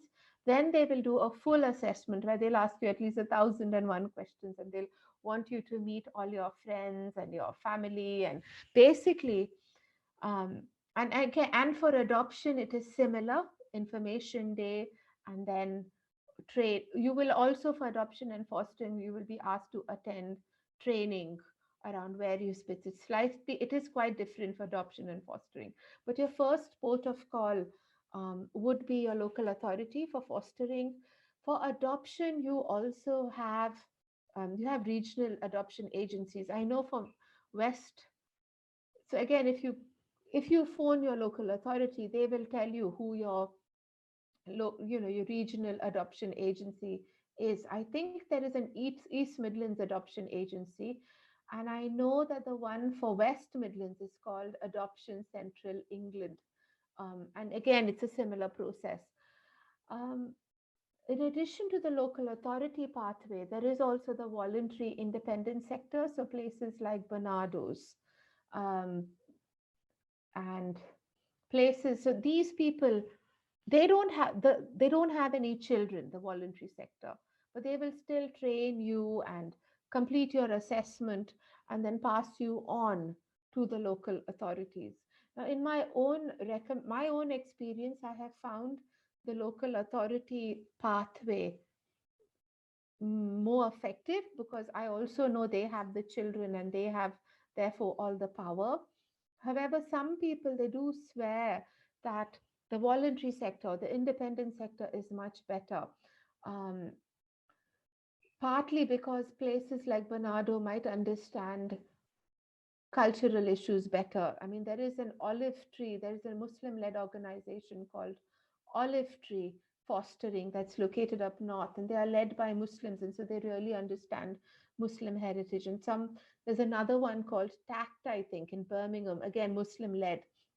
And what foster carers, especially more so than adopters, they tell me if you go to a independent rather than a local authority fostering agency, especially if it's Muslim led, they better understand Islam. And so you might get better looked after as an adult by these agencies.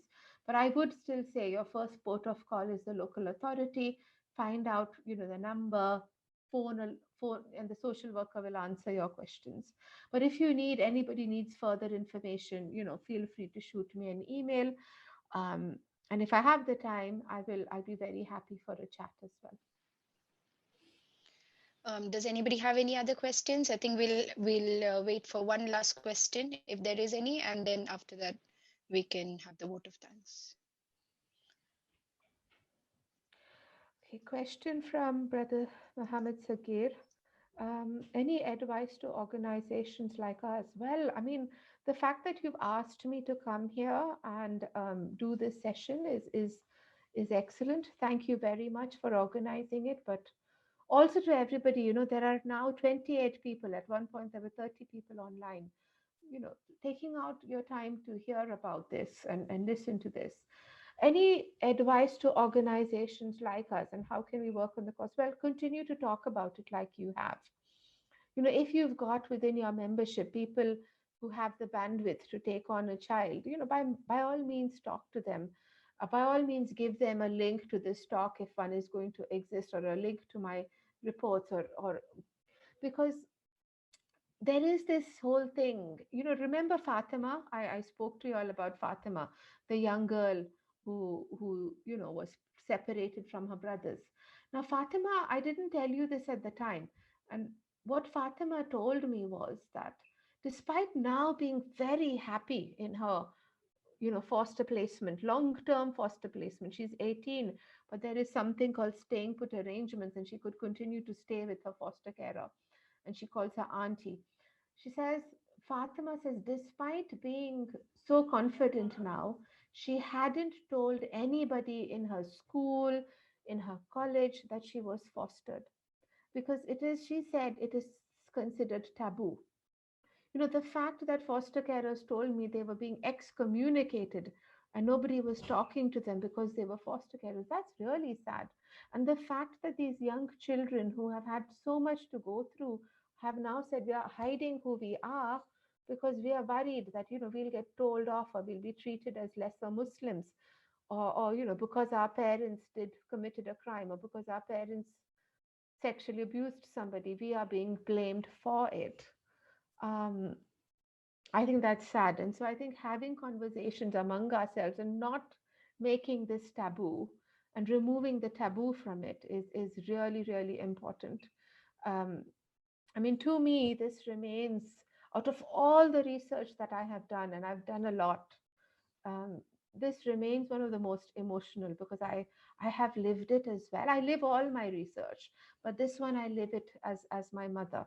Now, whether or not I can adopt more children, probably not. I'll go mad, because 2 children and my house is a mess most of the time. I think the parents here will sympathize with me. Homeschooling 2 children, oh God. But I can try and do my best to improve, and I'll go back to social work language, improve outcomes for children by doing this, what I've done today. And now you've heard me speak, and you can become advocates for these children. I get Right. emotional, apologies. It is an emotional topic, especially when you have done so beautifully and raised 2 children of your own as well, isn't They it? are monkeys though, so I don't know how good a job I'm doing of raising, but inshallah, may Allah bless us all. I mean, so I am now going to ask one of our young stars, Nesli Mustafa, to propose a vote of thanks for this wonderful, wonderful session we've just had.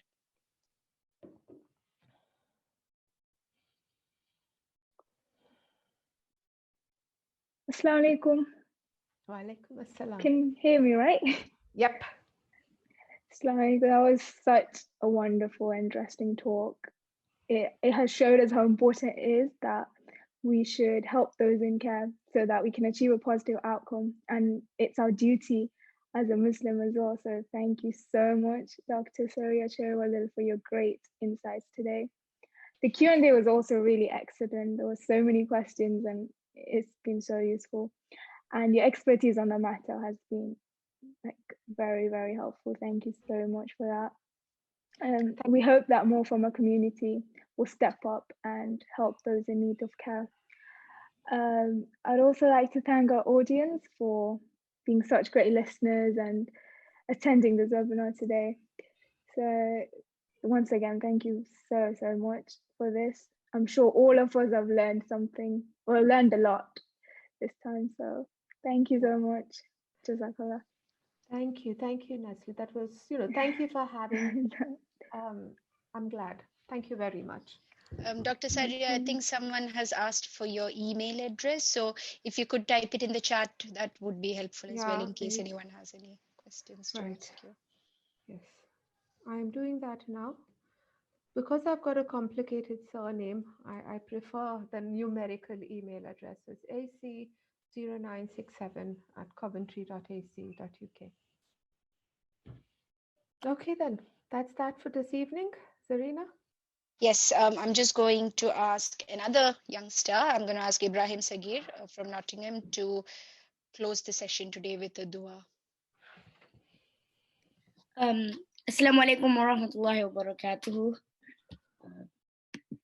Alaikum assalam wa rahmatullahi wa barakatuhu. Allahumma anta salamu minka salam. Wa ilayka yarji'u salam. Hayyina rabbana bis salam. وتحنا جنة الدار السلام تبارك ربنا وتعالى يا ذو الجلال والإكرام ربنا آتنا في الدنيا حسنة وفي الآخرة حسنة وقنا عذاب النار ربنا لا تزغ قلوبنا بعد إذ هديتنا وهب لنا من لدنك رحمة إنك أنت الوهاب. Oh Allah, thank you for all your favors on us. Oh Allah, protect us from the shaitan and all his evil doings. Guide us to the best of manners and deeds so that we are respectable, hardworking, and smart. Oh Allah, please spark the love of Islam in our hearts and make us God-fearing. Oh Allah, keep us and our families healthy and strong so that we can do good deeds. Ya Allah, unite Muslims and all people of good conscience to work together for the oppressed and the poor and help the orphans and the poor wherever they are. Give us the means and ability to do whatever we can for them. Ya Allah, relieve the world of the COVID pandemic. Heal those who are sick, protect those who are not, and end it as soon as possible. Oh Allah, give shifa to those of us who are suffering from this illness or any other illness. Allahumma shfi amralana ya shafi al-amral. Allahumma shfi amralana ya shafi al-amral. Allahumma shfi amralana ya shafi al-amral. Ya Razak, you provide for all of us in the best way. Please provide for those who have lost jobs or are struggling financially because of the pandemic. Oh Allah, give us success in this life and the hereafter, and give us the ability to make right decisions at the right time. Oh Allah, bless us with good friends that help us follow the right path and has our best interests in their heart. Oh Allah, take all our affairs in your hand. There is no Lord but you. Who else can we ask for, as no one is more generous than you? Oh Allah, help us remember you, to be grateful to you, and to worship you in an excellent manner. Subhana rabbika rabbil izzati amma yasifun wa salamun ala al-mursaleen walhamdulillahi rabbil alameen. Sallallahu ala Muhammad sallallahu alayhi wa sallam sallallahu ala Muhammad ya Rabbi sallallahu alayhi wa sallam. Jazakallah khair, Ibrahim, for that heart-touching and sincere dua. May Allah make us among the ones whom He has blessed. Dear brothers and sisters, thank you for joining us today, and a big thank you to Dr. Sariya as well for today. For more information on our activities and future events, please follow our Facebook page, EMMA UK. That's EMMMA UK. Assalamu alaikum.